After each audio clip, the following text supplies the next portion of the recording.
T-minus 20 seconds.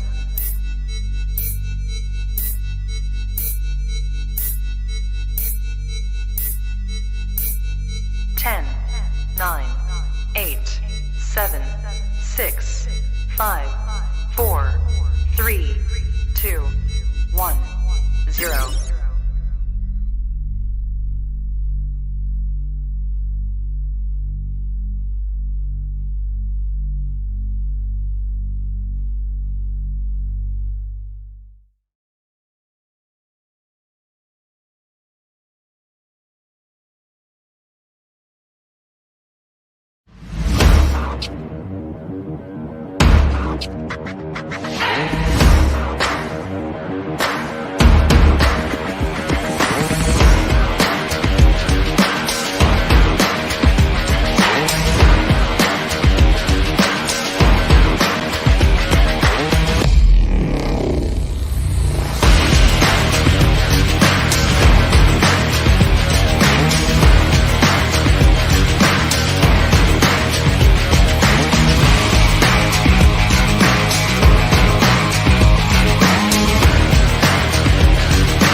Ladies and gentlemen, welcome back to another weekend, another Sunday night, with me, Buck Report's very own Canadian, Andrew Faubert, of the Cheap Seats, live here from the Cheap Seats in my new office.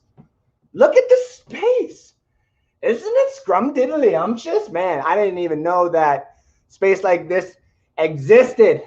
There's so much room for activities, and I love it. Look, I got my jerseys up. Boards are up beside me and stuff. Don't read that. No, I'm just kidding. And it's not even that important. And you know what is important, though? It's not coming home. It's not coming home. Tell the world it's not coming home. Like I said, everybody was like, Andrew, don't be rude. They've been waiting so long for this. Don't care. Guess what? Still didn't work. So now the Euros are over. Italy is won 2-1 in shootouts. I don't know if they actually count the other goals, but besides the point. Italy is won. Just giving you the heads up on that, and I just wanted to troll everybody who was all excited for that. UFC also happened last night. Conor McGregor broke his ankle. Sucks to be you as well. Maybe you should do less talky, more fighty. Okay, that's another good idea that you should be doing. There's a lot of other things that happened, but first we're gonna get some Buccaneer news, because that's the first thing I've actually been able to do in a while here, ladies and gentlemen. We are 2 weeks away from the start of training camp on July 25th. That is when it is supposed to start, unless the internet has told me wrong. But I don't think they have told me wrong. The Buccaneers have also, where was it here? Cameron Kinley has been granted permission to attend the Buccaneers camp. Yes. The Navy corner has been granted that from his military commission. It's just another body that, we got him late. We got him 6th, maybe it was the 7th. I have to double check that. I'm still not fully there with the full back end of the draft order. I know the front order, but needless to say, could find that out in 2 seconds. But I'm very happy. This is awesome, guys. Like we get a guy here from Navy, gets to come into camp, gets to show out here. We need more corner depth. It's just one thing that we're kind of lacking on the team, just a little bit. We just need to see what's available out there. When it comes to our guys, I don't necessarily think we're going to go get any veterans. But that also being said, I've seen the Buccaneers say we don't need any more wide receivers, and then all of a sudden, boom! Antonio Brown is now a Buccaneer. And a bunch of other people became Buccaneers that we were like, we don't need any more tight ends. Oh, we got tight ends. Oh, we don't need any more running backs. Oh, we got running backs. Don't need any more quarterbacks. Josh Rosen, what? Yeah, that's right. Buccaneers. We don't need them, but we're going to get them, right?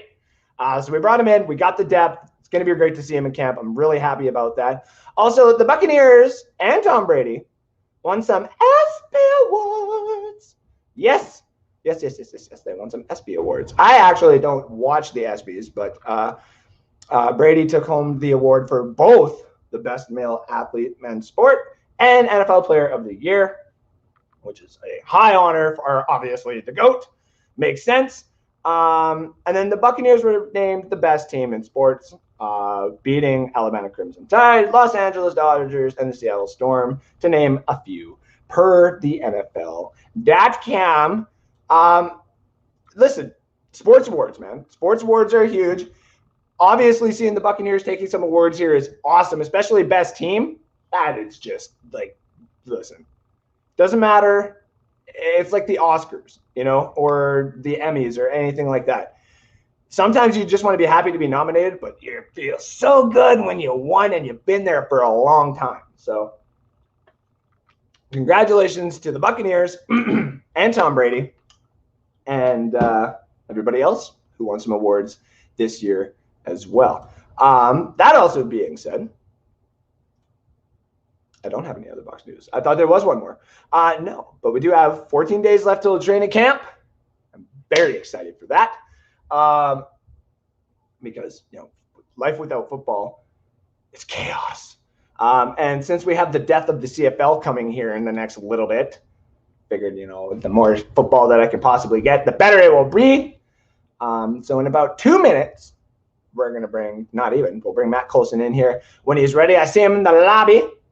It's going to be one of our guests for tonight. One of the Miscreants. Johnny Dean's up there in the comment section with the Bud Light comment. Share, like, please. Yes, please. Share me to all of your American friends. And all of your friends around the world. Okay? Because the rest of the night, we got some other fun stuff for you guys. Like Fantasy Football, the Bucs edition, which is just basically going to be, talking about redraft year. If you want to go after some Buccaneer players, which ones to go after and which ones to not, obviously. We are going to have the Super Stadiums talk that Matt has been waiting for. That's one of the reasons why we're going to have him here. And then we're going to have the Gulash as well as Miscreants. The Gulash is full and I need to deplete it. So before we can do that, let's get into some fantasy football talk because that's what I do, okay? I am going to try and win every one of you Buccaneer fans out there and people who watch the show money this year. I'm going to try and help build your teams, okay? This is what I do, all right? I go to championships. I win championships one time, but I go to all the championships, all right? That's what I do, okay? So we're going to help you win that. And we're just going to start off, because this is a Buccaneer show, we're going to talk about what Buccaneer players to draft, not to draft, to watch out for at the end of the year, and which ones to watch out for at the beginning of the year. So let's bring in the Miscreants. We got Matt Colson, we got the Dude, and we got Johnny Dean of the NFL show. How we all doing? How do you like my office? We're going to start off with Matt. How do you like my office? I like it, man. Except that 13. You need to just get rid of that. No. What? Huh? What? What? Why would I ever get rid of Mike Evans? What the hell is wrong? Yeah, what is wrong with you? Okay, I need another drink. Yeah, apparently. Here we go. I was thinking 3. See, it's funny because no, it's all good. All good. I thought about putting it a little bit more over this way. No, I gotta get there we go. And having the 3 just there, and how many people would be like, Faubert, what are you doing? That would burn into the back of my retina. Yeah, it's like, why? It's over your shoulder the whole show? Dude, what do you think of my office, dude? Dude. I was told if I joined this phone call, I would get 2 free nights at a vacation resort in Tampa. Is that true? Yeah, that's Motel 6, dude. Motel 6? Is that a good motel? In beautiful downtown Mango. No, I love your office. It just doesn't say That Sucks anymore. Where's That Suck? I have all that stuff going to be right on this part of the wall. I actually just finished kind of reorganizing the main stuff, and I wanted to make sure I had some room for all the other good stuff. I don't see any lightning. I don't see a lightning.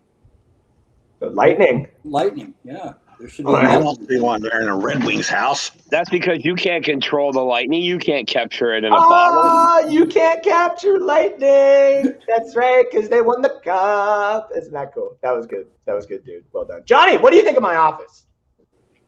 It's better It's than mine. It's better than mine. See, initially, I thought you were asking what we thought of your orifice. So Ooh. I was like, you're going to have to stand up and turn around. Oh. My orifice kind of looks like my face, if you know what I mean. Hey, can I give a shout out? Yeah, of course you can. All right, this is going to break some hearts, but shout out to Team Italy today. What a hell of a game, man. Right? That was. Wait, I think it was called Euro Cup. Is it Euro Cup? Yeah, it was the Euro Cup finals. We actually Euro Cup, Euro Cup, Euro Cup, Euro Cup. And we're talking coffee. So if we're talking coffee, we have to be talking about the world's greatest single cup coffee maker, Keurig. All right, that said, hey, Andrew, I don't know if you got a chance to catch the show last night, What's Cooking in the South, with Rick Hughes, the non-pickled version of Rick Hughes. Oh, yeah. I heard he was a little, just a little. But we debuted a new partnership at Bucs Report with QB54. Now, ladies and gentlemen, real quick, and then I won't take up any more time, Andrew. Of course. Real quick, QB54. Do you like cornhole? No, not that kind of cornhole, you silly rabbit. Do you like the game cornhole? Do you like beer pong? Do you like football? Then check out on the Bucs Report page. There's a video right there for a game called QB54. Right now, they're running 25% off with free shipping, and if you enter the code BUCS Bucks, you get an additional $15 off. I'll drop the links and everything in the comment section for you from the Bucs Report page. But hey, Andrew, I just want to say, I sent you that picture. I think I sent it to the other guys too. If not, I will. Boy, let me tell you what 12 to 14 months of hair growth looks like, Andrew Faubert. I had a baby face picture of Faubert. Dude, you aged like 20 years in 12 months, dude.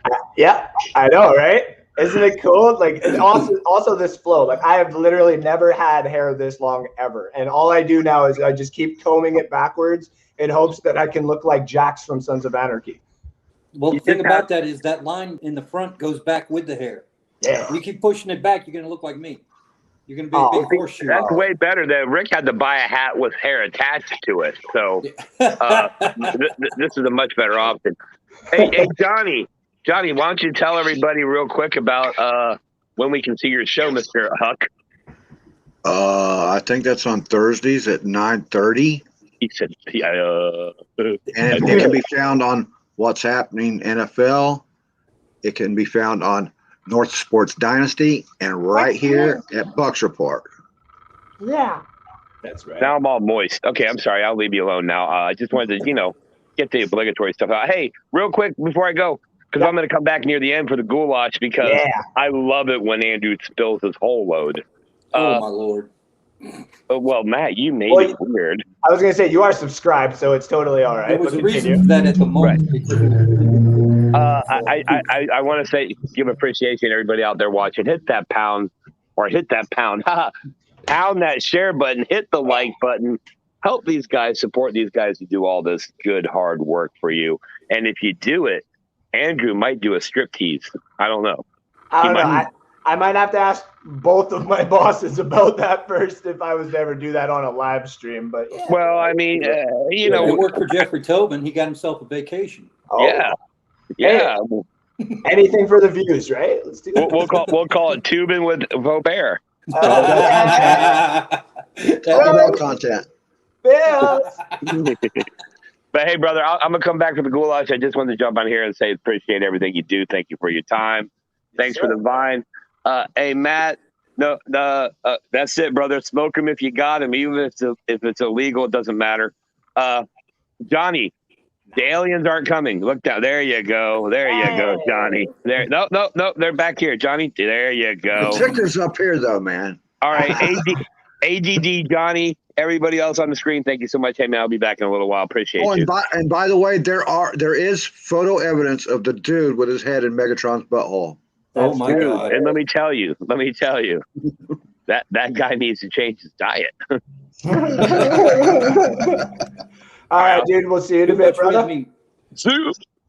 All right, guys. So we're gonna do about about half an hour-ish, about half an hour respectively. We'll see what we got. Buccaneers. Are you time constraining us, man? Well, I do. Hey, I got a very important delivery to do at 8 o'clock my time, and then I have other important things to do. I'm a very busy man now, my friend. Can I throw something at you real quick? As long as it's not feces, sure. You were knocking on McGregor. The hell yeah, I was made knocking on McGregor. $180 million this year and only fought for one round. Here's the thing. One round, and he broke his own leg to get out of it. Uh-huh. And he was cussing the dude while he's laying there getting his legs set on the damn floor. Like a little bitch. Like a little bitch. I don't care if those are both of my strikes. Okay, have a great day, everybody. That was the show. I'm gonna. Now, okay, we'll get it. I was having the McGregor thing. I had more towards the end there. I'm just gonna go quickly here on this. When I agree with Dustin Poirier, I liked his mindset going in there, and it's really hard to keep that mindset when McGregor's is like, I'm not gonna break him. So you know what? I'm gonna fucking kill ya. I'm gonna fuck your wife. I'm gonna do all this stuff you've never fucking been able to. Okay, like. It's like, whoa, dude, like, chill out. Just because you haven't been relevant, because you've only literally won one fight since your little payout debut with Floyd Mayweather there, doesn't mean you have to go off the handle and be pissed off all the time just because you don't get what you want anymore, all right? You broke your He's getting exactly what he wants, man. He's getting the hype and he's getting the money. He don't care about the rest. He's as dumb as a fox. This is all game. But it's also smart on the financial thing. It's the same thing with Floyd Mayweather. I get it. Right. But that's the thing. It's always been the question thrown out there. Do you want to, in certain regards, like sports or acting, entertainment, just big time people, right? Are you willing to give up, say, everything to be the villain? Are you willing to do that your entire life for like glorious financials? Or are you willing to just be a very good successor at what you do for respectable amounts of money? Some people would say one way. I would actually lean more like the Dustin Poirier way, though I'm a little bit of both. I'd be like Dustin Poirier and Conor McGregor. You start crossing lines like that, that's where I start crossing lines. I'd be like, hey, buddy, I'll take pictures with your mom. Like, do you understand? Like, I would go. I would become a mixture of Kuiper and Stephen A. if I could make that kind of money, dude, right now. That's fair. The man made $180 million in 12 months. And that is a full NFL contract for a 5-year term, right? And so some, depending on the player, of course. Yeah. Right. So he broke his ankle trying to win, which he was getting at the beginning before he took him down to try to do that stupid choke. I don't know why he went that direction. He still was getting dominated, man. He broke his own leg, busting up Poirier's leg. Well, and see, if here's the thing. Continued, and he hadn't broken his leg, Poirier wouldn't have had any power. He had a plan. He did the same thing to Nick. What's his name? Diaz. Yes. McGregor he has kicked his leg off. McGregor has to learn. When it was over with, McGregor had to go and put a boot on his foot. Yes. But he's done this before. He's kicking so hard he's breaking his own bones. Exactly. That's the thing, is he has to stop doing that, because at the beginning of fights, like I said, there was an article on Reddit or a subreddit thread that was going on where it's McGregor is making money for his fans technically illegally, but I'm not going to bitch about that. Where there's got to be some sort of app or thread that McGregor comes in anonymously or someone runs for him, and he says the first thing I'm going to do in a fight is, and you're able to go to most booking sites and bet those odds. And in this case, if you saw, he went into the octagon, and the first thing he did is he went, ha! And what if that was a signal of, right? Yeah. That's a signal of the first thing I'm going to do. I'm going to go when, ha! He got that up the too. He did that double kick pretty fast. He had some speed. That's the thing, though. It's like he is showing off, like the skills. But every single time you watch the beginning of fights, just watch one of the first thing he does in the octagon itself, because a bunch of people will bet it.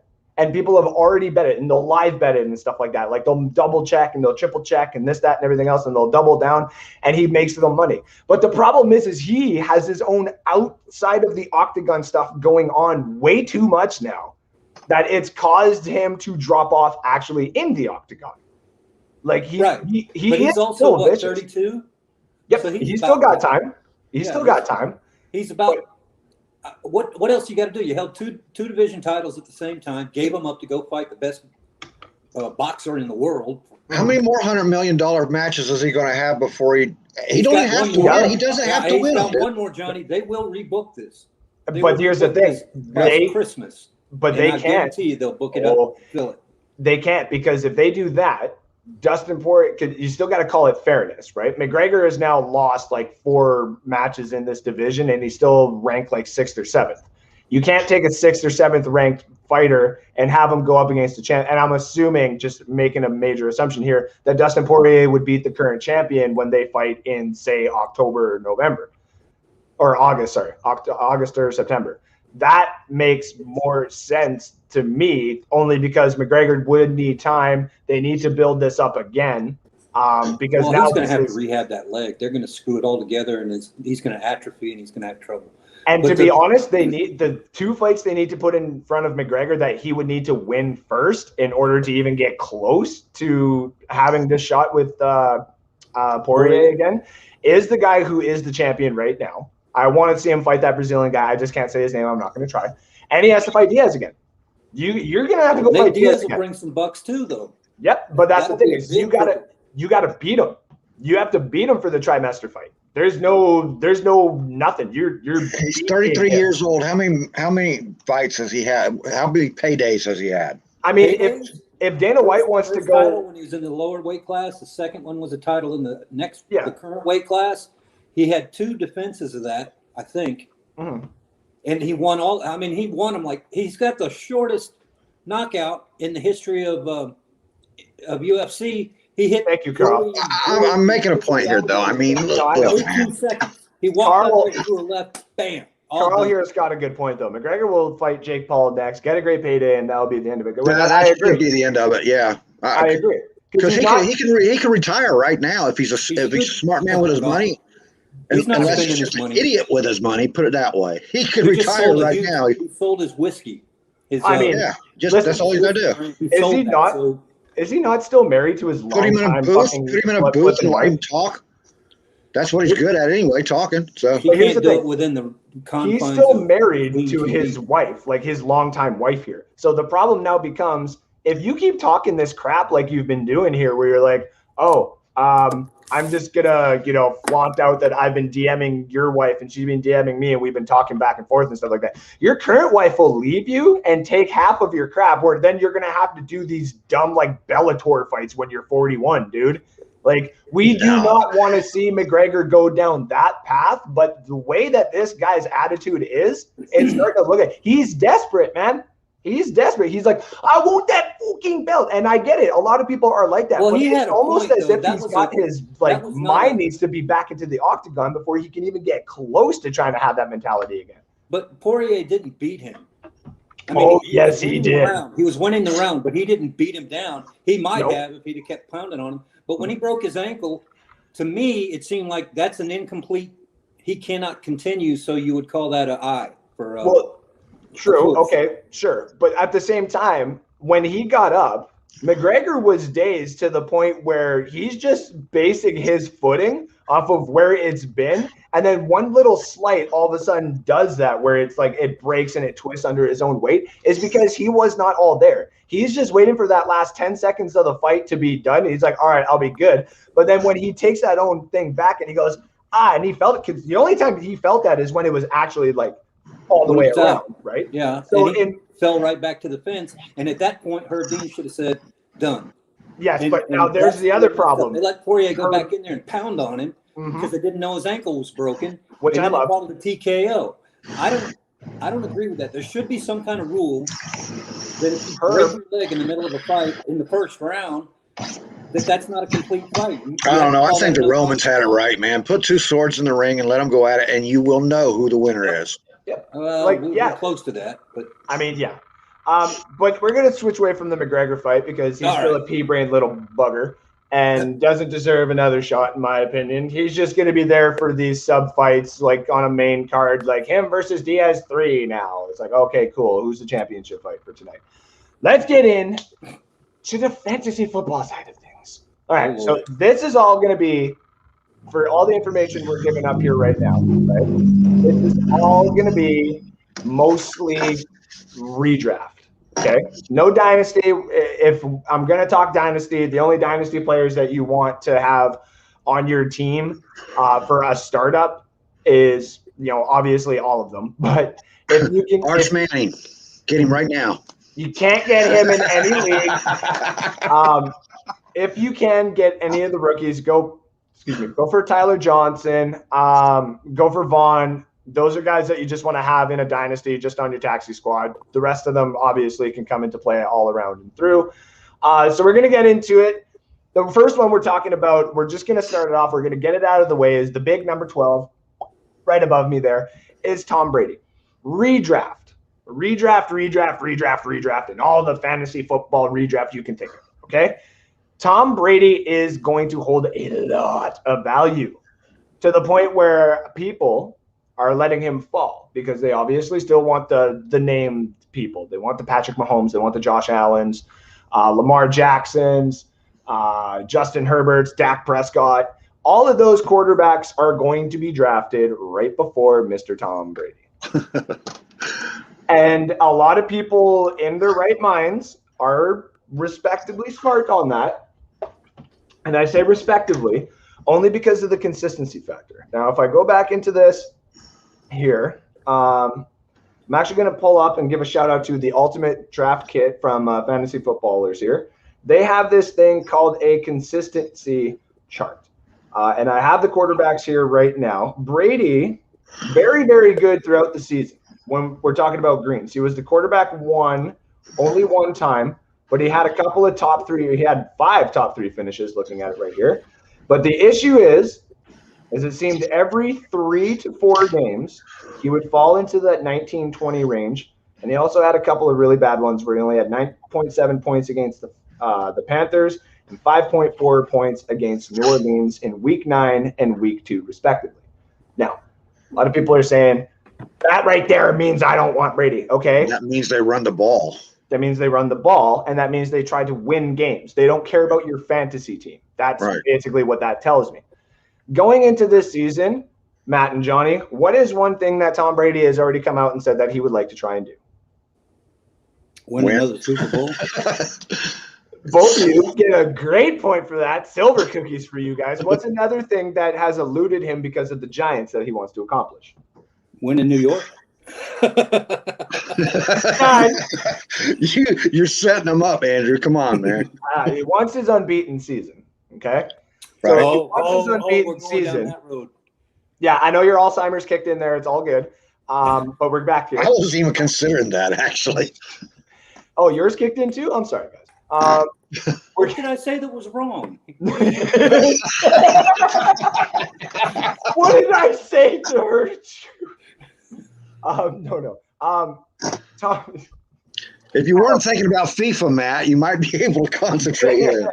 I was listening to him. He's talking about Brady and what has he not done. He has not got 3 in a row. Yeah, he can't do that this year. No, he has not won a Super Bowl in Jersey or New York or wherever the hell the Giants are playing. He doesn't win there. He hasn't got an unbeaten season because of that previous issue. Now that right there, though, is the main thing. Now he's got to eat more fish because he's got 17 weeks to win. Which means they're going to have to run the ball even more. Exactly. They are going to have to distribute this a little bit more out of his hands for the consistency of the longevity of the regular season. But you do have to add into that aspect that he does want that unbeaten season. So there is going to be certain plays like we saw last year where he's just going to he not necessarily wave off Bruce Arians, but he's like, I'm going to call this one because what I see and what you see are completely different right now. We need to do it this way.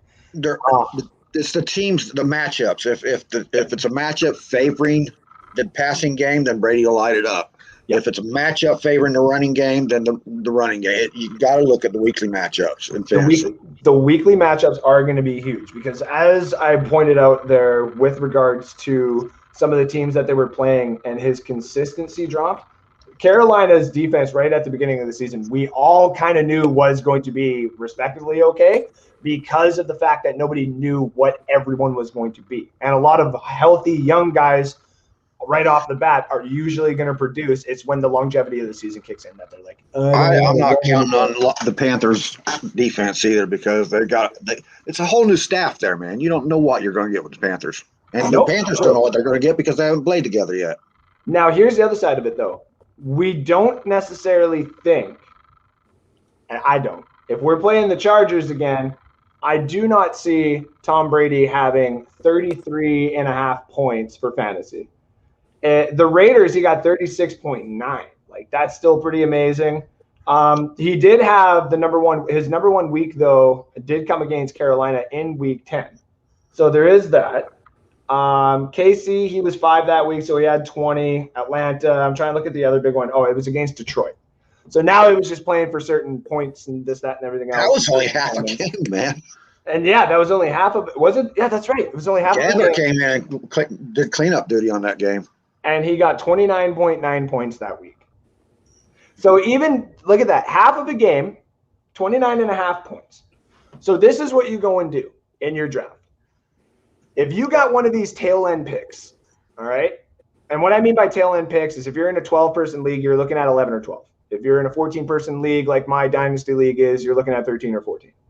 But we'll take the last pick in this example. If you got the last pick, more than likely in a 12-person league, if you got the last pick in a 12-person league, you can get one of the better running backs and the best wide receiver, in my opinion, with the first 2 picks. You can then all of a sudden get one of the last tight ends, if you really wanted to, of the elite class with your next pick. And then you can get another running back or wide receiver. Because then by the 5th round, when everybody forgets why Brady is even still up there and they're like, I don't want a 43-year-old quarterback, that's where you get that extreme value for Brady. So now all of a sudden your team looks really, really good. And Brady's sitting there as your starting quarterback. And if you want to the draft, so if you're at the end of your draft, that's where you can go grab one of these other younger quarterbacks that a lot of these people are going to be passing up on, say like Justin Fields, because he will start. You can look at Mac Jones because he will probably start pretty early on. Same with Trevor Lawrence. Some people are probably going to leave Trevor Lawrence until, I'm assuming, the 9th or 10th round. If you start losing, if you already have your starters set up for you, like your wide receivers and your running backs, your running back value after the 10th round is completely gone. Like you're doing prayers, whereas your wide receivers has value all the way to the 14th round. So you could essentially take another risk on another quarterback like Trevor Lawrence or Justin Fields if you don't have the full confidence in Brady. But I would still wait till the 14th round and you can skim off one of these other guys, say like Baker Mayfield or Ryan Fitzpatrick. Even I know if Stephen Glasker's in the. You talk about Mayfield like he can't do anything. That dude's coming around. It's his fantasy value. Fantasy value for him because he's on a running team. He hands the ball off, which means he's got no value to that. He's got value to his team in real life, but not in fantasy. Oh, well, that's why I don't do fantasy. I can't put my brain in that little shoebox. No, that's fair. It doesn't work that way. Just look at the percent on the team. Just look at the percentage of pass versus run plays on it. That's all you have to do. Now, on the other side, leaving the quarterbacks talk here, just to go to the wide receivers quick, because I've had people ask me this before. They're like, well, wouldn't you assume that Evans is going to have major value because Tom Brady will look for him in the key moments and in the red zones, which ended up being extremely valuable last year. I mean, 5 targets per game, 3 catches, 50 to 60 yards, and Evans getting 1 to 2 touchdowns. That's value in your flex, especially for where you can get them right now. Chris Godwin, on the other hand, I have high upside for him this year. As much as people saw the re-signing of Antonio Brown as possibly this big X factor, I think a lot of other teams see it as well, to the point where they're like, all right, now we have to get some slot wide receiver to cover a Hall of Famer. We can't allow that. So now Antonio Brown and those slot receivers that were drafted, I think, are there because of the contract situation with Chris Godwin. We won't worry about that until after the season's over. Mm-hmm. But in this case, a lot of teams are going to start blocking and covering Antonio Brown across the field here. All right? Can't double everybody. You can't double everybody. But they are going to start looking to Antonio Brown because they've seen by tape now that when Brady gets a little bit uncomfortable, the one target he is looking for is the comfortability, which he did already have with Antonio Brown. Right. People are going to bring up, oh, but he's got a full season with Evans and Godwin. This is the reason why I bring this up. Teams themselves know what Antonio Brown's going to do. So teams are going to do that coverage, whereas I think this allows Chris Godwin to have a little bit more of an open opportunity. He was given opportunity with a broken finger, I think it was his middle finger there. He was given these opportunities, and he still caught the ball with that cast on. So it means that Brady is getting comfortable, and it started to get a little bit more comfortable towards the end of the season. Its value at the beginning through week 1 and 6, not necessarily there, and especially not the consistency. But if you're looking for wide receivers in round 5 and 6, I'm not telling you to go grab both, because we all know how that goes. You don't go grabbing both wide receivers on the same damn team, and because then you're just playing the hope game, and one of your spots is usually not going to be as good as the other. I want to debate that with you. Not to get two wide receivers on the same team. I wouldn't do that either. But as far as Evans goes, Evans, did you watch his route running improve last year just from working with Brady a little bit? Yeah. I expect to see a bigger leap this year, and I think Evans is going to get more targets than normal.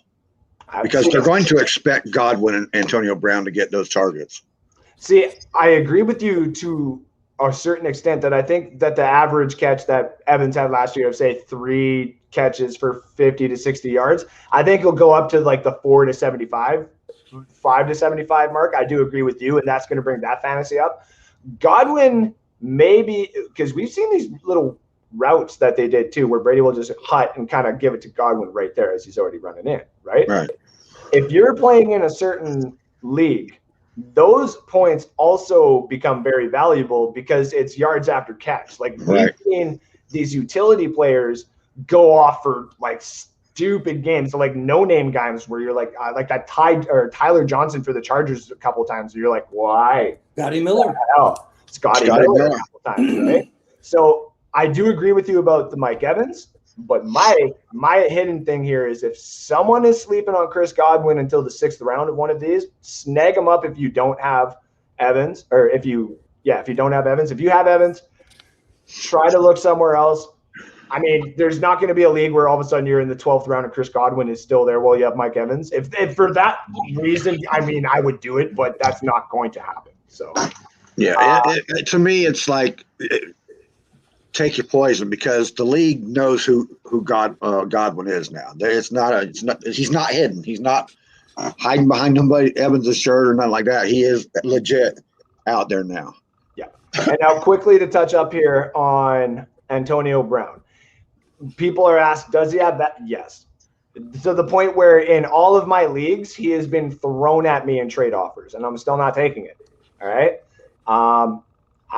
People know that I don't, if you're offering me Bucs players, I'm probably not taking the trade.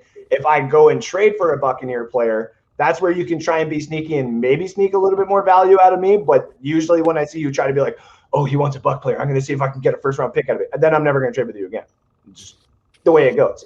You got to learn who you're also playing with in a league. Like last year I had like 5 Buc players and I had tons of trades, and that's how I won my division last year. My league last year is because I got all kinds of trade value for those guys. It was a Buccaneer league, so I was like, I took advantage of it. And I knew that too. Like I've been in a couple of those where I'm like, listen, as much as the content would be awesome, got to stick to my guns here, guys. Still got to stick to my guns.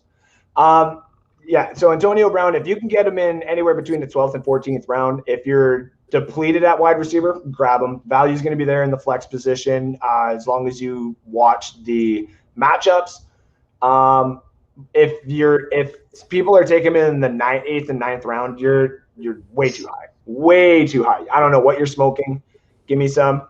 But that's not good value for him at all. Now the other side of this is the running backs. All right. Oh boy, this is where you don't take a Buccaneers running back. Depends on where you are. Depends on where you are though, because based on consistency, Rojo is definitely not good. He had 1,000 yards last year. He's still not good for consistency. You got to do that game in and game out, dude. If you want to keep him on your roster. I'm not a Rojo fan, so I was just putting that out there because I know. Everybody tells me, well, he got 1,000 yards last year. He didn't impress me that much. He got one game where he busted out a Tony Dorsett run, and then the rest of the time it was just volume. He wasn't a victim anymore. I also agree. I agree because there's certain runs where I'm like, okay, that's cool. Have we not seen Doug Martin do that? Right. And Doug Martin would turn it on for a contract and then fall off the ladder. Exactly. That's why I agree with you, and a lot of other people just around in the Bucs Nation. I don't want to see Rojo signed to an extremely big contract. I want him to be there for still some value, and he has to prove for a year or two. Now, for value in fantasy, though, this is a double-headed monster. This is very difficult to consider, but running back position is one that is a big part of fantasy football. Doesn't matter if you're doing dynasty, PPR, standard, redraft, super flex, normal flex, doesn't matter. All you guys need to know is if Rojo and Leonard Fournette are available at the tail end of, say, the 13th or 14th round, I would personally go Rojo only because there seems to be more carries that he might get. If you're in a full PPR league, which for Matt, you're probably like, what the hell is PPR? Points per game, right? Nope, points per reception. Well, okay. Yeah. It's one season, one group of team, and whatever you get off the waivers. So PPR just means every player would get a full point for reception that they got. So even if Rojo's sitting in the backfield and he caught it, and even if it goes for no yards, you're still getting a point off of that in fantasy. Don't you get points for yards? You get yards, but that's what I'm saying. If he gets no yards, you still get a point for the catch. Minus yards too for losing yardage. Right. Yeah. Which is why Jerome Bettis was so bad. Yeah. Now, this is also one of the reasons why people think Najee Harris is going to have extreme value going into this year, is because they're probably going to be like, all right, run. All right, and then pass on third. And then run, and then run again. All right, and then run, pass on third. No, that ain't how their offense is set up at all. No, but that's what people are thinking is going to happen. Right. They're like, they're just going to use Najee for everything. And I'm like, do you forget what their wide receiver core is? Like, and do you forget that they got a pretty sick tight end in the second or third round of the draft? Like, got to relax here, guys.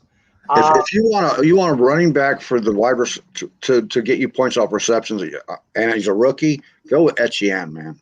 Well, yeah, you go with Etienne because he's going to have value. You could probably get him in the waiver wire though for a redraft league, probably at like week 3 or 4. Someone's going to take him, and I'm like, well, they got James Robinson, and they're still planning on using him for a bit. So in Dynasty though, like I traded Travis Etienne only because the package I got for him was way too good to pass up.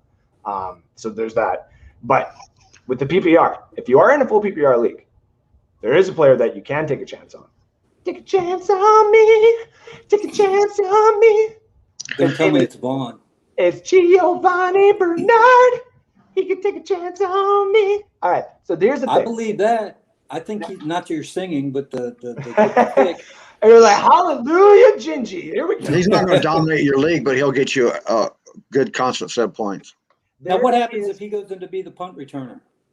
I don't think he's going to be the punt returner. I think that's one of the reasons why they got that 4th round. You better add special teams to your Yeah, if you're in a special teams league where they add the special teams yardage or whatever happens after the catch and stuff like that, then why not? But I don't actually think those leagues exist anymore since Devin Hester was gone.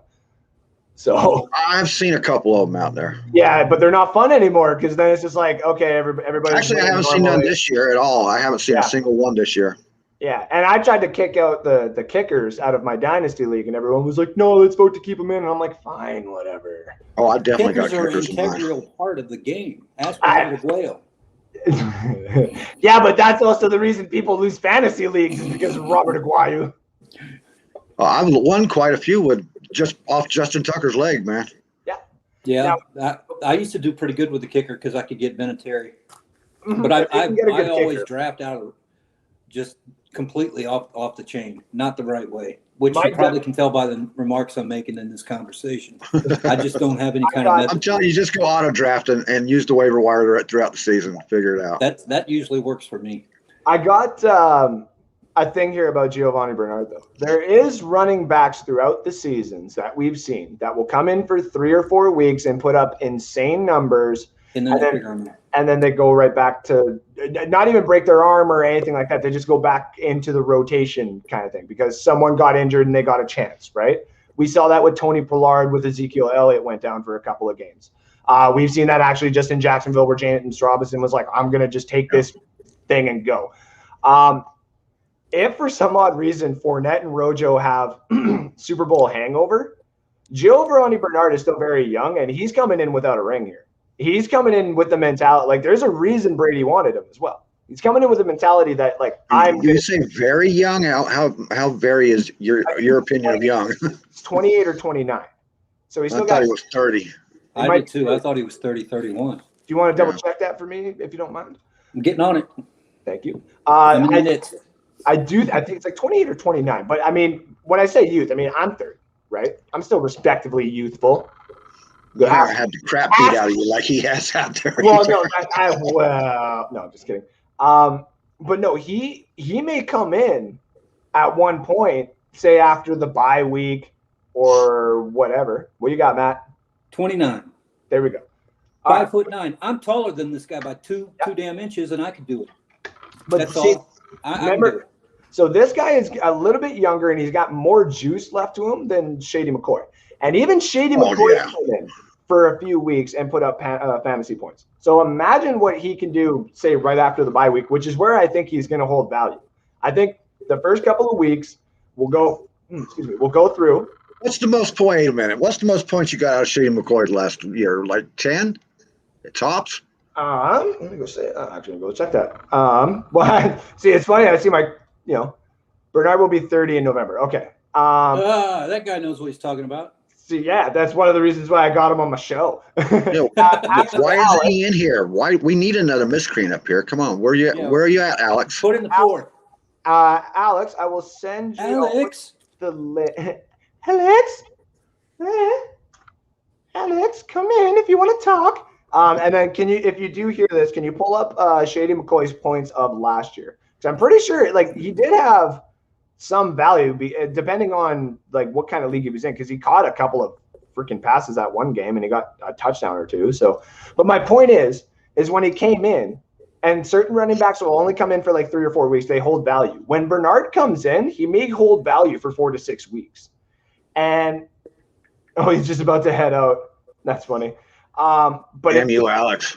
If you do have this ability to get him in the waiver system in the middle of the season, watch us at Bucs Report, because I'm going to come in every single week, like either on Rick's show or something like that before Thursdays, and I'm going to tell you what guys to start, which guys to sit, which matchups to watch out for. That's just what I'm going to be doing for you guys, because I'm awesome like that.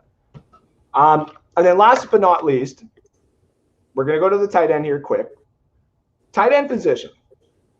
Gronk, okay? But there may be some hidden value if O.J. Howard goes undrafted.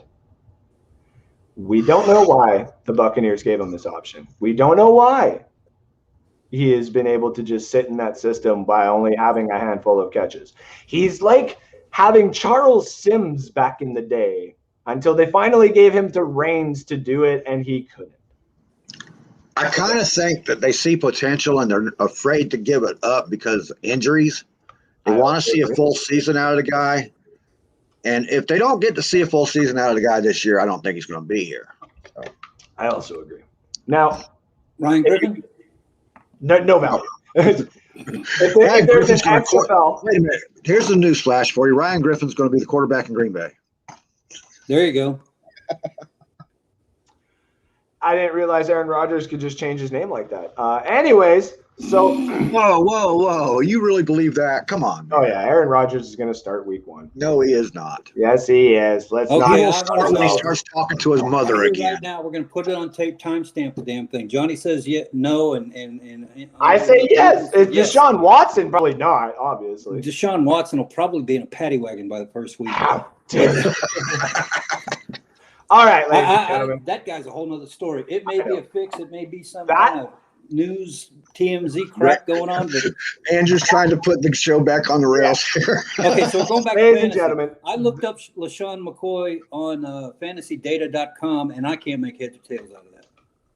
So Hold on. I can Okay, see let me he go. played last year, but I don't understand where you found the highest Hold on. Let points and me whatever. see. Let me see. Let me go here. McCoy.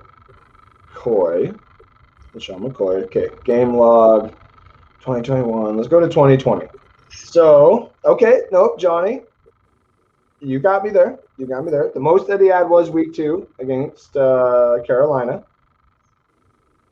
Now, if you were looking for like 7 or 6 points, then yes, I'll give you that. The year before that, I don't even think he. Oh no, he had way better value the year before that, for sure. Okay, so yeah, no, maybe not LaShawn McCoy. Definitely not LaShawn McCoy. Don't take that long LaShawn McCoy take too seriously here, ladies and gentlemen. That being said, that was the Fantasy Football Bucs edition. If you want any other help with fantasy football, we here at North Sports Dynasty, that's me and my co-host Alex, who is in the chat here. He's about ready to leave. Yeah, he's like, head out. He's like, I'm gonna get signed by somebody else, and I'm flipping done with this ginger here. So you can follow us at North Sports Dynasty. We'll help you with any questions that you guys have, anything that you need for fantasy football. We will have you this year. We'll get you fully covered. Do not worry. Do not hesitate. Go down, follow us, like us, share us, YouTube, Twitter, Facebook, doesn't matter. All right? Fantasy football. Oh, and Johnny. Yes. I have a question. You said ask a question. Yes. What's your question? I want to know what the hell you consider a super stadium. A super stadium is exactly what we were getting into next year. So a super stadium here, ladies and gentlemen, is a concept that I had thought about a long time ago, and it actually got brought up here a couple of years ago in Canada, if you could believe it, of all places. In Canada? What the hell are those freaking frozen sons of guns? They need a big stadium for curling. They need a big stadium for curling. Wembley Stadium of curling. God damn it. Basically what happened was the Calgary Saddle Dome, it needs to go. I mean, it does look like a saddle. Yes, no, it's just the roof is caving in. So they decided to give it a fancy name and hope that it would stick, and it has. But in reality, it's about to fall. So what they have is they've thrown out some concept ideas that have gone out there. And when I first saw this design, I was like, this is fucking brilliant. Absolutely brilliant. Why don't we do more of this? This would be considered a game changer and a game saver when you talk about people having to drive from one stadium to another, or I get really pissed off that I got to drive half an hour outside just because they don't have this and this. Okay, but now all of a sudden, what if we took everything that everybody was saying and just made it like its own little hub? So here's a picture right now. A sport complex, much like an Olympic ground. Exactly. So now here's a picture of what they had planned in Calgary. So that arena event center that you see there, that is where the Calgary Flames would be playing. And Guns N' Roses. And Guns N' Roses. And then the multi-sport Fieldhouse Stadium that you see there is where their Stampeders would play. So their CFL team and the Rolling Stones. No, wait a minute, Matt. This is in Canada. You're talking about Justin Bieber here. No, I'm not. Nope. As you can see here, though, a lot of people are like, okay, well, where is this in Calgary? So this was actually designed for where the Saddle Dome is, and they would extend it out a little bit. So this is still downtown. So this would obviously make sense. It is right on the river, which is not necessarily good because they have issues with that river. But I think if they decided to ever go with something like that, they could make it work. So this got me thinking, isn't there major cities out there that have like all their arenas everywhere? There's some cities that have already done it properly. Like their baseball stadium is right behind their hockey stadium. Their football stadium is right beside a basketball stadium and vice versa. Or you Heinz Field is right next to Pirate Stadium. yeah, and Glendale or has the Phoenix Coyotes right next door Arizona Coyotes, but to yes. the back in my day when I had hair. Buddy, But- I agree with you. The good old Phoenix Coyote days. Yeah, but that's a side by side. Yep. I saw concerts in both of them and parked in almost the same spot. Yep. Now, we also have stadiums that have basketball and hockey, because that's also really cool. That keeps Right, and that a lot of matches size-wise. Yep, and those are really, really cool. Now, I have found some pictures of some ones that have been designed before. And before I get to them, just understand what we're talking about here, ladies and gentlemen. We're not asking, and we're not saying to like demolish these, beautiful stadiums that people have made or anything like that. What we're saying is, Burn down. burn them all down. If we had a different way to do things, or if we put a limit and said, okay, if you're going to make this stadium, it has to be able to do this later on. Obviously, it'd be hard to do that, right? But let's open our imaginations here, right? What's a stadium right now, or what's a city right now that we'll use in this example, and we'll use Johnny and Matt, that has one team of the big four? Name me a city. So an NHL team, NBA team, NFL team, and an MLB team. All four? All four. One right off the bat. Los Angeles, Los Angeles, Detroit. New York. Tampa doesn't have a basketball team. We can make that happen. We should have made that happen instead of baseball. Well, And I mean, I'm being serious. If they were to do one of these kind of complexes, they could bait the Magic over. yep. Now, well, And it would here's make more sense, because if you've ever gone from Tampa to Orlando on a game night against Chicago when Jordan was playing, forget about it. You're out there listening to it on the Well, radio. Disney World has that sporting complex right there in Orlando that's already set. That's where the Bucs used to practice at, remember? Yeah, And they do it's F1 already races set up there. for multi-sports, man. now They got that's the F1 thing. races out there. You can watch Indy cars and practicing. It's the coolest thing you ever seen. But here's the problem. I like what they did with SoFi Stadium, but you divide a fan base that doesn't necessarily exist there fully yet. So I think what they've kind of done with that is a little ridiculous, just having both of them there. But the sheer size of the stadium is like you kind of have to. I get that. Miami's got 3 or 4, Now, but this you can is see all of them in a public library. I mean, yeah. So nobody actually, wants Detroit to just game. finally went back home because that's where they originally were at. So Well, so let's think of this logically. Okay, let's use Detroit for example. Detroit's got slums. Detroit's got some bad areas and stuff like that, right? They've obviously built the Joe. I know it. They built the Joe, or not the Joe. Sorry, they built Little Caesars Arena. They got Tiger Stadium and all that kind of stuff. Let's just say we went back a couple years when Joe was about to close down. Tiger Stadium needs to be upgraded. Obviously, the Pistons would be going with them, and then we're also looking at Lions? the football team, the Lions there, right? So now all of a sudden, oh man, I hope Alex sees this. yeah. So now all of a sudden, what you can do is you can go just outside of Detroit a little bit. So you build some housing complexes. You can build a couple of high rises for your big corporations and the big businesses that would happen around the sports. You kind of make it like this beautiful hub that people can go to work in, and people can just literally go to every single day, like with the Hall of Fame, right? And this right here Phoenix. is kind of what it would look like. Something like this. Look at the acreage you just sucked up right there. Yep. That's over 1,000 acres. That's just crazy. Yep. Where But are you if going to you find put- that in the city of Detroit? You're going to have to Matt, wait a minute. You Matt, can find that Johnny, anywhere in damn Detroit it. because Use your damn imagination. This could You be any could- damn city, all right? Oh, I'm just saying, I agree with the concept, but you have to look at the big picture. How much real estate would have to be taken over? there's 157 blocks in Detroit that is just abandoned buildings and warehouses. That people dude. own. Yeah, No. That people own. guys. So you're Guys. going to have to buy all that Hold stuff on. up. You Most know of that has what went back to the state for We'll just taxes. forget that. We got all that land. They laid it over and gave us all the deeds like Monopoly. When they quit, they just threw the whole shit at me and walked out. And here's what we got to work with. This And that's is a what you beautiful get. concept. Yes. Sorry, Yeah. I didn't mean to derail everything. No, it's okay. This is kind of what I'm talking about here, though, because you see the football stadium, which is basically a soccer stadium. This is kind of more like European style right here. Yeah. There's this one right here. They got the big stadium there. They got their hockey kind of down at the bottom left there. They got their other little practice fields to the right or to the other side of the left. There's this other beautiful one right here. Oh, Look at Yeah. that. That's even more land, Matt. You're gonna. yeah, I know.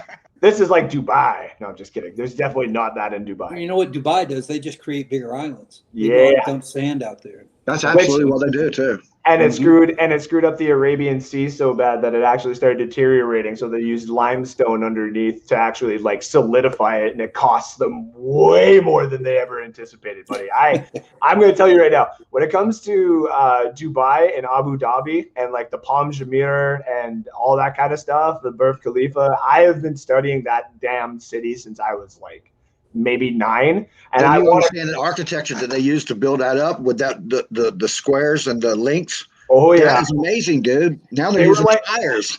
And you know what it was? I kid you not. There's this beautiful story about the guy who works at that company, like one of the heads. It was his son and him that were at like a Christmas or something like that, and they're opening up gifts, and they got Legos, and he saw that his kids are putting the Legos, and he's just like, how well do they stick together? And he's like, check this out. And he took those the fat little ones, you know, guys know what I'm talking about. And he put them together, and he just made this wall. And he told his grandpa or whatever to break it, and he actually couldn't necessarily, like he was trying to, and it eventually broke. And he's like, okay, but what if we did this on a grander scale? And that's what they did. But then, of I course, was talking about the seawall they made because it has holes. It's got holes in it so that oh, when those the waves ones, hit, it disperses instead of pushes all the force to it. because they got this bottom of the ocean that was basically all sand, and they put in these blocks like a base of Lego, and they started building up certain sections, and then they got the wave blocks that you're talking about. They also have those new beautiful turbine blocks that they've put underneath the islands that just generates the whole damn thing, so they can help keep the Arabic Sea going because they screwed it up before. Sorry, Matt, I derailed it that time. Yeah, no, I haven't said a love word that in 20 city. minutes. I know. Oh, wow, has it been that long? No. No. So now look at this, going back because I derailed it too. Look at this though. Like if we're looking at the stadiums, this is the more what I'm kind of talking about. Make it respective, like as small as you can. You take as less land as you possibly can. So you got your soccer stadium there, which let's just say that would be our football stadium, right? Kind of at the top there. This is the Delanian Sports Complex as well. You have your baseball stadium, which obviously you put a little bit more of an actual stadium look to it. And then you got your hockey stadium right there. A couple of those other buildings are just literal, say like Hall of Fames or practice plexes, little arenas that people can go and rent out, things like that, you know? And this is something that me and Matt, when we talked about this a couple of weeks ago, we were like, this is what needs to happen. In Tampa. I agree with Tampa. The Florida Fairgrounds right there. Are they not using the fairgrounds anymore, Johnny? Well, 'Cause I they've been worked there talking for 5 over years. and over and over again about somebody buying that land and setting it up for a football stadium or something Well, like the that. Seminoles bought the edges of it. That brought in the Hard Rock Cafe. Yeah. And next to that was the equestrian. No, I'm talking about on the other side by Sonoma-Sassa there. Sonoma-Sassa. Sonoma-Sassa. It's on the other side of the road from the Seminole Reservation, dude. Okay. Well, I'm telling you, I worked there. I mowed that grass, that Right. 885 acres. I mowed that when I was 20-something years old, and I smoked about 1 per acre. So I was there a lot, and I was out of my mind a lot. But the point I'm trying to make is I saw concerts in the Expo Hall. I saw concerts in the field arena, and I saw Cheap Trick in a cattle barn at that place. So if they're not using it anymore, because before that, the Florida State Fair was done downtown Tampa on the Hillsborough River. Right. And then they bought up that land and they put that whole new complex in. But when I was 20, that was like, good God, that was 1980 something. And all of those buildings have to be dilapidated by now. So it's already state owned. So No, they moved the fairgrounds. it's Well, not the on other 301 and I-4 anymore. It is at 301 and I-4, but it's farther in. And have you been seeing the amphitheater and stuff they built there yet? No, I haven't Oh, okay. looked at it in years. Well, I just the heard other place, Ray guys- talking about it because that amount of space is there. It's already owned by the state, except for what the Indians bought up. Right. And if my mind is right, it's got to be 50 years old now. So there's really not anything there but equity in the property value. And as long as they don't kill those 100-year-old oak trees that were out in the parking lot and in Cracker Country, that goes against the natural people in Tallahassee would have a living fit. But if they don't do that, Matt, gonna have to cut you off. I'm just getting to the point where you can put in a hockey rink there, right next to a football stadium, next to a soccer stadium, you can put in all of that. And most of the grounds are already set up. All you have to do is knock down what's existing and leave the parking facility the way that it is. Because they used to have they also had a clay track racing sprint cars right outside there. And that was owned by the fairgrounds as well. So anyway. Get to your point, Matt. We are on a time crunch here, buddy. Come on. I know. You bring the pirate ship from downtown, stick it right in that building, and boom, you can do whatever you want with it. And it wouldn't take a major investment like you're going to have to do if you would go to the St. Petersburg side or something like that. You smell that? I smell goulash. I got some people waiting for the goulash. Now, to end it on my point that I was trying to get here too, okay. Before Matt decided to go take us to his memory lane. That was me and Matt, by the way. I know. Now, the other place that's going to have a good location for this that could actually integrate into the NFL would be Toronto, because Toronto has a downtown area where they have the Rogers Arena and their hockey already close to each other. The only thing is they obviously need to show the places that they can get a major arena built so that they could do something like that. Didn't they do an Olympics there in Toronto? They have. They've also done it in Calgary and Vancouver. Actually, wait, I don't think they did it in Toronto yet. Maybe it's coming. I don't know. I thought Canada had nothing but land. I mean, yeah, but you can't get to some of them. But all right, let's bring some of these guys in here. We got to get the goulash. We got the dude, and we got Mr. Rick Hughes, who decided to come back onto number one cheap seats. Number one bullshit. How are we doing tonight, gentlemen? Rick Hughes is now known as Bullet. He can. Yeah. He took the bullet train the other night. Yeah, Rick's muted, but then again, earned. I earned that. No, it's not Bullet Hughes. We're gonna call him Pickled Rick. There you go. Hi, I'm Rick Pickle. There you go. That has a nice ring to it. Carl says he likes that. I wouldn't do it. I don't know what he likes, but hey. Your idea about the stadium there. Yeah, the fairgrounds is a perfect place. I'm not going back on that. No, go put it right in the middle. Keep it outside. Let people go chill on that. That would be kind of cool. What's up, I love the fact that Rick's icon, or what is that called? His profile picture there? Avatar. Dude, we appreciate the representation of the LGBTQ plus pirate community.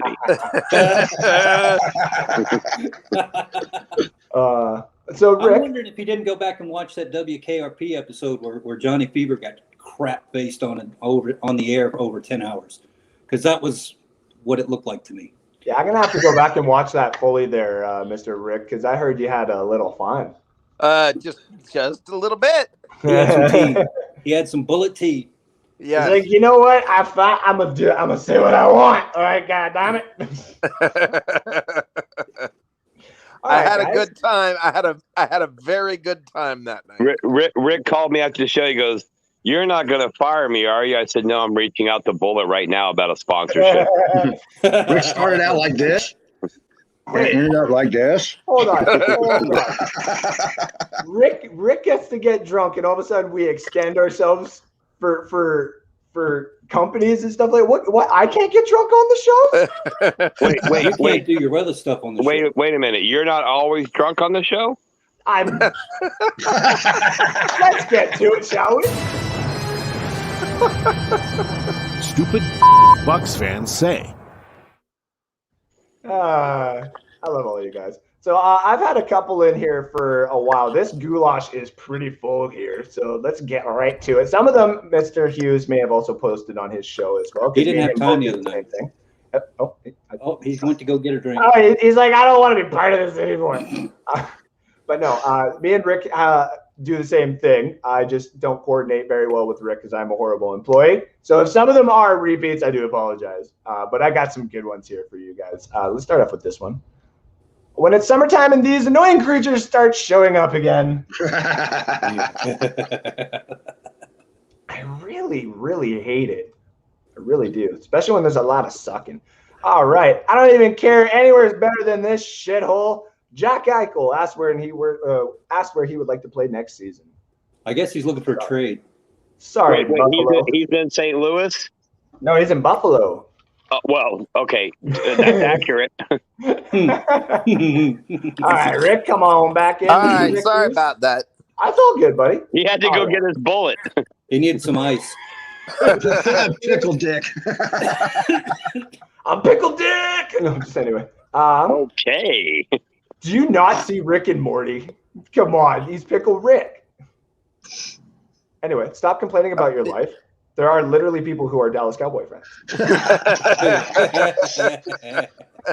and any truth to the rumor that the country of Haiti, has started a GoFundMe account for Cowboy fans. Go ahead. Okay, good. I was like, oh crap, I'm gonna have to end this soon, aren't I? I miss those football nights turning up to I Put On For My City by Jeezy and going out there and letting the whole city down. One time we lost 62-12. Tyler Troyer. The good old days, man. I'm actually miss those days. Tell me you want to be traded without telling me you want to be traded. Devin Bush of the Steelers said, if a grown man and you got TikTok on your phone, stay the fuck from around me. I believe him. That's a good thing. Who do you think that was a shot to? Everybody in the locker room. Oh. Here's a quick one for everybody. I like to put these ones in here. Which NFL team had the best helmet in 1990? 1990. I like the San Diego Chargers. I personally go with the Oilers, but that's just me.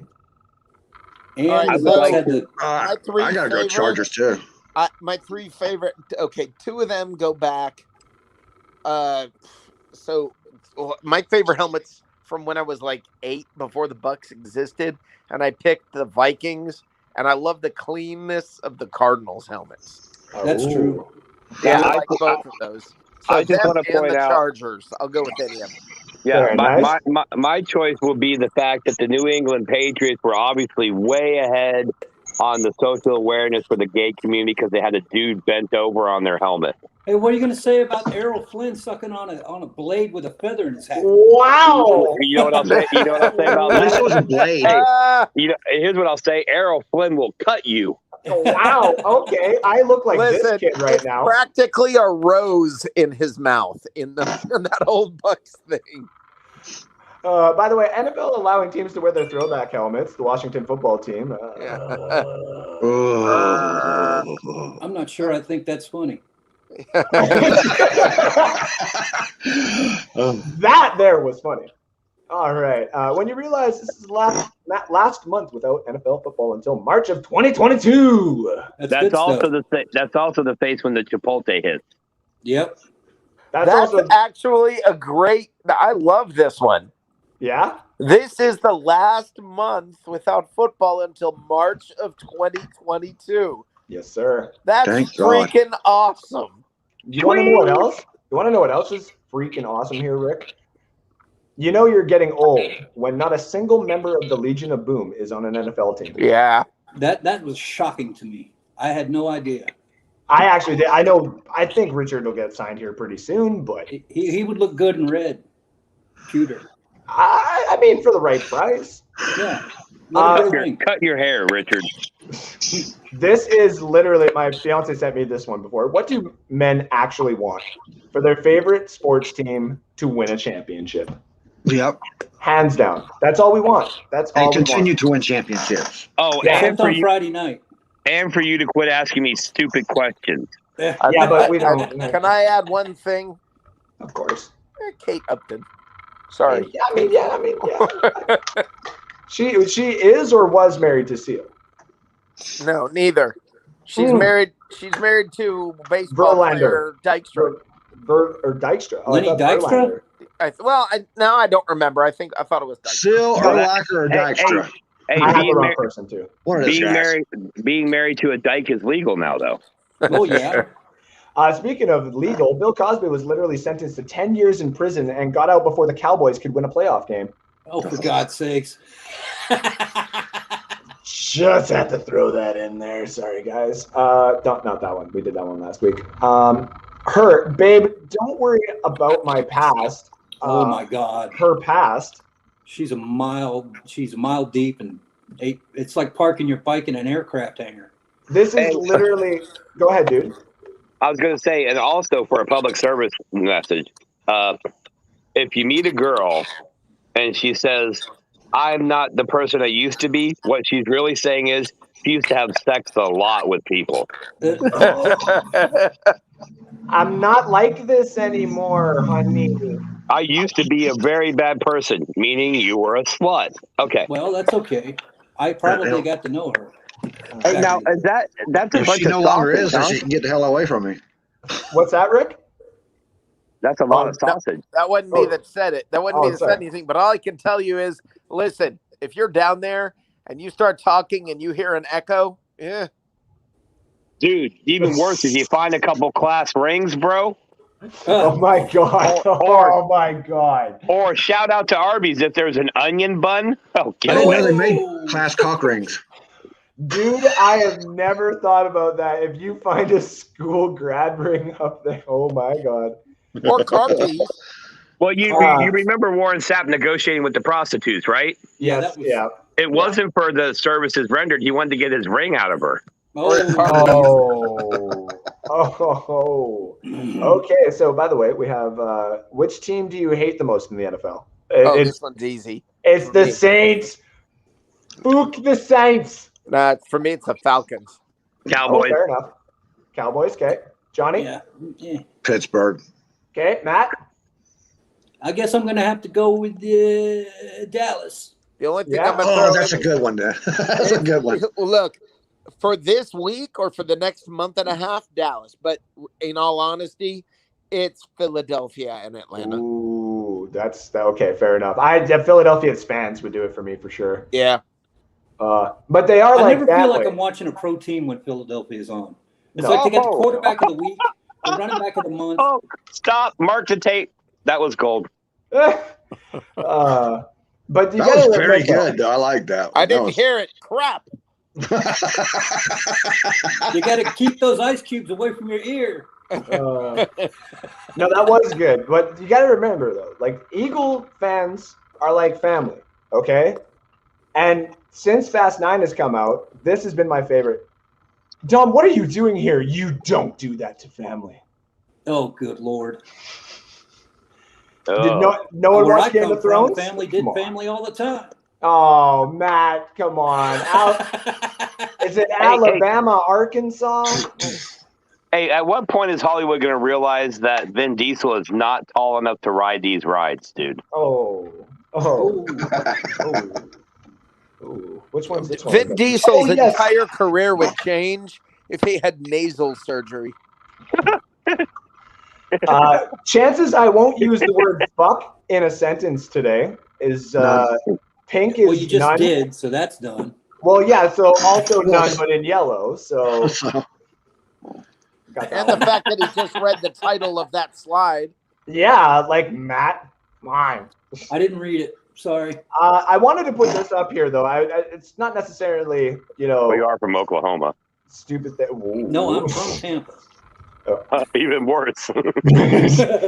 These are sports ranked by difficulty. Number 1 is boxing. Football is there at number 3. We have wrestling at number 5, martial arts. Rounding it up is number 10. I would like to point out that the last thing on here is fishing before billiards. That's backwards. Yeah. Curling's just ahead of them. Hey, how is rugby not higher on that? Where was Really? 13, eh? 13. Okay. Rugby's Now, brutal, this is, dude. yeah, That's a this vicious list is weird. How is curling and I'm gonna say this now. I don't know if you saw the NASCAR race today, but all of the cool suits, the new cool suits that they're wearing. How is that not on there? Right? That's got to be really Oh, low. auto because- racing. Come auto on. racing, 32 for Hey, auto look, racing. it is not easy driving 170 miles an hour while getting blown, okay? No, it is not. It takes focus. Also, listen. This is also just That's me. not what they okay? mean by drafting. Jesus. I got a Team question. handball. Did we not have somebody die from luge? So Yeah. doesn't Yes. that automatically put luge in the top 10? Has Oh, anyone yeah. died from Yeah. gymnastics? Like, I think there's just as good a chance to break your neck if you fall off the high beam. yeah, but Yeah, still. there's The injuries in gymnastics are horrible, man. I gotta tell you, and now I'm about to lose my job again because I gotta tell you, when that dude did die doing the luge, I think it was before the Olympics. Yeah, he did it on a test run. The trial run, yeah. And the sound of it, yeah. Oh my God. Yeah. Dude, how is ski jumping on here? Isn't that just freaking gravity? It's not difficult. I'm not jumping anywhere in the snow off a 3-story ramp. Yeah, ski landing is insanity. Difficult. Yeah, it's like skydiving is easy, just not twice. Hey, well, I mean, that depends on if the chute opens. Cheerleading, 52. Okay, I'll say this. Water polo, I think, should be higher. Way more endurance than people appreciate. Rugby is way more physical than cycling. Well, okay, but isn't cycling kind of going for a bike ride, dude? Well, you got to be a freaking, you got to be an athlete for saying, that. Hey, grandma. Right, but it's listing cycling at 20 for distance and then cycling sprints for 27. Come on, guys. You're just trying to get the word cycling in there twice. I'm stumped at the ski jumping. Remember the old ABC World of Sports and the dude jumping off that? He died, man. He died. Right. Well, yeah, but dude, you can die in your bathtub. Right. Okay. Or taking a poop. Well, we'll put bathtub on there as a sport. And what the hell are you eating? How about Elvis Presley?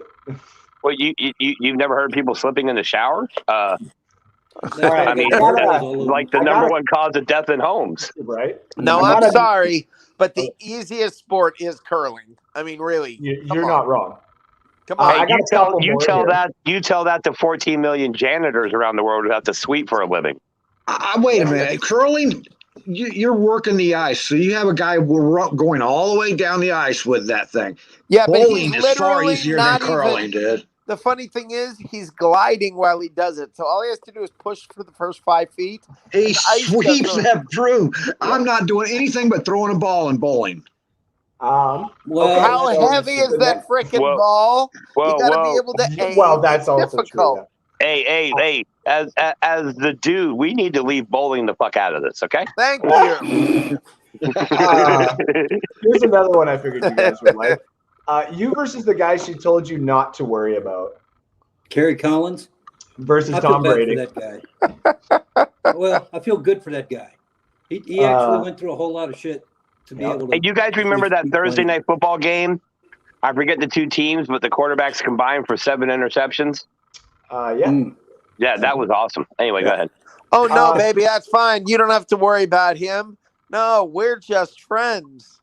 Oh, I was speaking of just friends. Imagine if your lady came home and told you this guy was just your friend. I expected nothing less of you, Ryan, by the way. Ryan Fitzpatrick once ate a 72-ounce steak. Me too. It's Conor McGregor. Hey, me as well. And there's proof of mine. I have my name at Shula's in Tampa for doing it. Thank you. Really? Speaking of McGregor, I got a couple for him. Snap. I'm gonna fucking get you and your wife. I'm gonna have a massage me ankle while I'm sitting there watching our rematch. He was like, your wife's sliding in my DMs. Dude, you're limping into mine. Okay. Wow. Oh, yeah. Oh, and that one, by the way. That's the wrong frame. They need to go from the ones that's above. Oh, well, I didn't want us to get taken down either. Speaking of getting taken down, Mitchell Trubisky got married this week. Doubt there was a reception. Oh! Hey, whose break was worse, Dak or McGregor? I think Dak still, yeah. Joe Theismann. I got a couple here to finish out here, by the way. Teddy Bridgewater. It's going to Rome. It ain't coming home, just to let everybody know. It's not coming home. It's not coming home. Tell your family since 1966. How horrible Nobody it is wanted that to gift that thing, though, did they? Hey, Yeah, how what's up, horrible it is for England fans that they have to drown their miseries in something called bangers and mash. Come on, bro. Oh, I don't know. You eat those things. Try them. Dude, I've seen your average Sausage person and from England. potatoes? I'm good. All right, guys, and to finish it off, Have you seen your average person from the U.S.? that is Yeah, also and you know what I like about them? They come with their own built-in pillow. No. Oh, All right, the call last those one. in Oklahoma. They're The either last- fat or gay. One or the other. Come on, Andy, you Jesus, can man. do it. You can do it. The last one of the goulash here for you Squeeze guys it. is actually my personal favorite. I wanted to keep this one for the end. Harrison Ford, when asked what Han Solo's favorite color is, Harrison Ford says, "I wish George Lucas would die." My God.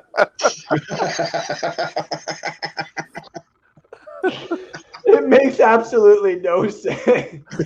You have to understand, he doesn't like hair. He does not like the I fact know. that he started out as Han Solo. I know. He but- wants that to go away. But then It's he nice started when out he's playing I- Wolf Blitzer in a movie. Yeah, he could do that. It's just but the who's fact- going to play Jeffrey Tubin? Why? Well, you'd have to. Pee Wee Herman? Mr. Ford, Mr. Ford, thank you for coming on the show today. It's my pleasure. It's great having you on. Well, let's just start off with something really easy, just to kind of break the ice here. What is your favorite color? I wish George Lucas would fucking die. He said, "What was Han Solo's favorite color?"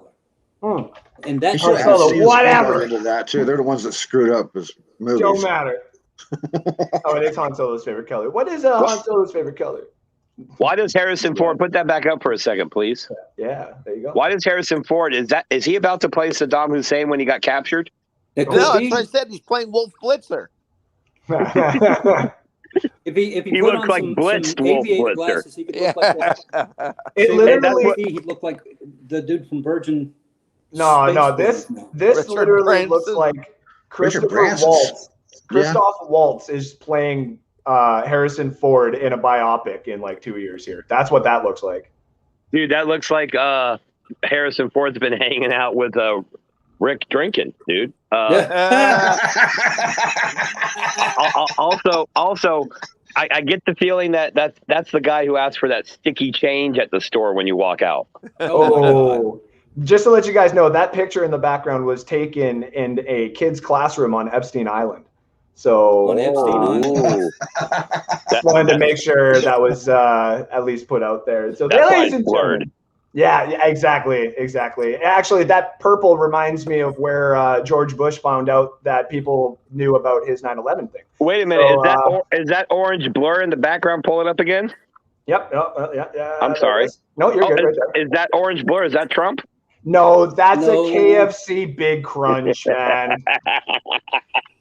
Ladies and gentlemen, that has been again the Gulash. Stupid Bucs fans say. What happened to All right. Eric? I think I that don't know. cat's I put him evil. in. I He put him came in, and then he was didn't gone. work, and he folded. No, I went to go introduce him, and then he was like, Whenever you add Eric, it's not just an addition; it's an adventure. That's I what remember that. "We love him." that's exactly what his parents said, Rick. Oh. Speaking of Rick Yeah. Hughes, I do have to close this up. I have to go to work here, ladies and gentlemen, and then in the morning go right back to work. So to anybody who knows that, you know what it's like. You got to work that double life. Anyway, Rick Hughes, tell everybody where they can find you. Tomorrow night, 9:00, right here on Bucs Report on the Bucs Report show. Right on. Thank you for coming in today, buddy. You got it, man. Have a great one. You as well. Thank you for coming in. Dude, tell everybody where to find you. Typically at the very end of the bar in the bottom of a bottle. Besides that, you'll find me periodically on these shows because I don't know. I like to come on and be an asshole. You like to come on assholes? Well, it depends on if it's bleached or not. Oh. He's had his head up Megatron's. Exactly. So real quick before I go, shout out to the Deck Bar and Grill at Isla del Sol. Shout out to Shout out. Advanced Auto Parts. Shout. Hey, QB54. Check the comment section. We're going to drop the link direct by. Enter the Bucs code BUCS for an additional $15 off. Buy the game. Support the company. help us put money in these guys' pockets. I mean, look, we haven't paid Andrew in so long. He hasn't shaved in 14 months. Okay, so do your best to support everybody. Andrew, I love your beard. No, I know, like this thing goes for rides, if you know what I mean. Well, dude, I'm looking at that going, okay, so that was Friday night stain. There's a Saturday night stain. Anyway, thank you for everybody who shared. Thank you, everybody who liked and comment. I'm going to go ahead and jump off. Again, thank you for the time, Andrew. Matt, yes. There's some song called Oklahoma with the plains or something. Yeah. West Oklahoma. Virginia. No, not West Virginia.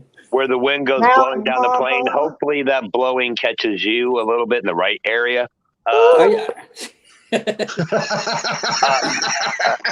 do you think he moved there? Johnny Dean, you and Alex, you guys have been crushing it on the NFL edition, obviously. Check that out Thursday nights. What is it, 9, 10, 11? Just get the Bucs Report and stare at the page. If you don't want to miss the show, just open up Facebook, go to Bucs Report and stare at the page all day. We put stuff up all day for you. That said, Andrew, phenomenal job as usual, brother. Thank you very much, boss. Have yourself a good one. We'll talk to you soon. Johnny, I like that guy. He's While, kind of funny. You just while the dude was promoting everybody else's shows, I want to promote something of his, man. Go to Bucs Report and look at that article on Mike Evans. That's a really good article, man. You guys got to read it. That was a good article. Johnny, thank you again for coming in, buddy. And there's nobody else that you could support but the Red Wings, dude. There's no way. It's Red Wings tracking and you wear them well, dude. Yeah, buddy. You're damn right. Later, guys. All right, buddy. Thank you again. Matt, tell everybody where they can find you. I'm about 27 miles east of Oklahoma City. Just I-95. a few miles. I-95. I'm on a lot of these shows. I'm like Paul Lind of the BR. I'm right as the circle meets the square. It's a good time by everybody. I had fun tonight, Andrew. I will see you again another time. Yes, sir. Yes, sir. Whoa. Did he pull himself out that quick? Damn. Matt's pullout game is good. All right, ladies and gentlemen, thank you for tuning in. I got to rush. Got to head to work. But thank you all for tuning in. It has been a great time. Great episode. Crushed it with an hour and a half. Got a lot of content in. Got some Bucs news. All the trending stuff that was going on. And we had your fans in the comment section, which we had a few. But we'll get to all those, obviously, next weekend. Not too many to get through. So that was respectively nice. But we had a lot of viewers. So props to you guys. Love to you guys. Thank you for tuning in. I have been your host and still your host of the Cheap Seats here, live at Bucs Report. Come and check us up every Sunday, 6:30 p.m. Eastern Time. That's my time, 8:30 p.m. Mountain Time. That's my time, 8:30 p.m. Eastern Time. That's your time. There we go. Then you can check out my show, No Sports Dynasty, on Saturdays, where we're giving you all the Dynasty content that you guys need and deserve to help yourselves win the championships going forward. That's right. So like, share, follow. All the love is appreciated as always. Thank you guys again. We'll see you next week where I will bring in some more stuff for you guys. We're only 2 freaking weeks away from training camp. Oh, so much fun. Thank you guys again. We'll talk to you soon. Ciao, ciao. For now. T-minus 20 seconds.